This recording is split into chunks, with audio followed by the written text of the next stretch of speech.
Here is part two. Who taught you to hate yourself? And why would they teach you to hate yourself? And then, 400 years later, you look in the mirror and you still hate yourself. You'd rather be around people who hate you than to be around people who love you. And it doesn't matter whether we're here or Africa, wherever it is. All we have to do is come together up here in our finances and make up our minds on whether we want to be leaders or followers. See us not with pity, but with respect. And if they cannot give that respect, we will stand tall without it, because we know who we are, and that is enough. There is a reason why throughout history, every time black people began to unite across borders, those in power moved quickly to disrupt it. It is not coincidence, it is fear. The system does not fear speeches, it does not fear protests alone, and it does not fear isolated voices. What it fears most is unity, true, intentional, global unity among black people.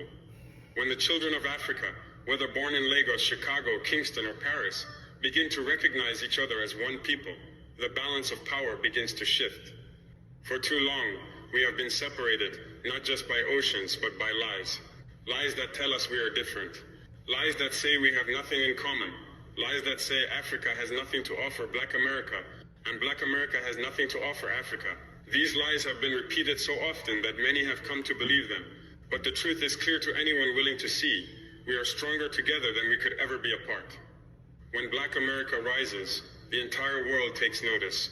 The movements born in American cities have echoed across the globe. But imagine the strength of those movements if they were not only domestic, but backed by an entire continent. Imagine if every struggle for justice in America was supported, not just by hashtags, but by governments, land, culture, and resources from Africa. And likewise, imagine if Africa's rise was not left to outsiders and foreign powers, but supported by the vision, education, capital, and experience of black people in the diaspora. That connection is not a fantasy, it is the key to liberation. The system that rules the world today is built on keeping us apart. It thrives when we see each other as strangers. It wins when we do not trust one another. It profits when we are divided by skin tone, by accent, by nationality, by history. Because divided, we are easier to exploit, easier to silence, easier to control. But unity changes everything. Unity demands respect. Unity builds economies. Unity protects communities. Unity writes a new future. We are at a turning point in history. Old powers are declining. New ones are rising. The question is, will we remain scattered while others shape the world, or will we come together and shape it ourselves? That unity does not mean sameness. We do not all need to speak the same language or have the same culture. What we need is shared purpose, mutual respect, and commitment to something greater than ourselves. The connection between Africa and Black America is more than symbolic, it is strategic. Africa holds the land, the resources, the culture, the potential for independence. Black America holds the experience, the knowledge of the system, the global visibility, and the economic power. When those two forces truly link, not just in words but in action, a new path opens, one that leads to sovereignty, to dignity, and to real power. This is not a dream for the distant future. It can begin now. It begins with relationships, with learning from one another, investing in one another, showing up for each other. It begins by tearing down the mental walls that centuries of colonization and racism have built between us. It begins with choosing to see ourselves not as scattered pieces, but as one powerful body rising. They fear that, and they should, because once we realize that our destiny is shared, there will be no stopping what we can achieve. United, we are not just powerful, we are unstoppable. There is a truth that has been buried for generations, covered by the weight of slavery, colonization, miseducation, and deliberate erasure. That truth is this: Black Americans are not lost people without a past. They are not just a byproduct of oppression. They are descendants of Africa, sons and daughters of a civilization that gave birth to the world. Before the chains, before the ships, before the plantations, there was greatness. That greatness is not gone. It lives in your blood. It lives in your spirit. It lives in your fight. The system that enslaved you worked not only to exploit your bodies, but to erase your connection to where you came from. They took your names, your languages, your faiths, your songs, and your stories. They beat them out of your ancestors in the fields, in the prisons, in the schoolhouses, and in the laws. They wanted you to believe that your history began in bondage. They wanted you to carry shame instead of pride. But no matter how hard they tried, they could not destroy the truth that lives in your DNA. You are more than what they called you. You are more than what they allowed you to learn. You are the continuation of a people who built pyramids without machines, who charted the stars before Europe knew the sky, who governed cities and empires with wisdom and structure, who practiced medicine, architecture, astronomy, philosophy, and spiritual systems that the world still cannot fully understand. That is your inheritance. That is your legacy. When you walk through this world, you do not walk alone. You carry with you the weight and the power of generations. The world has tried to reduce you to pain and struggle.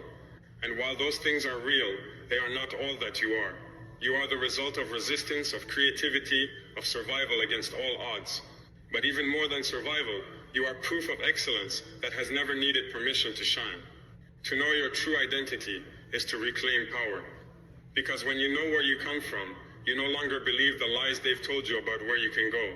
You no longer look at Africa with pity or disinterest. You see it as your home.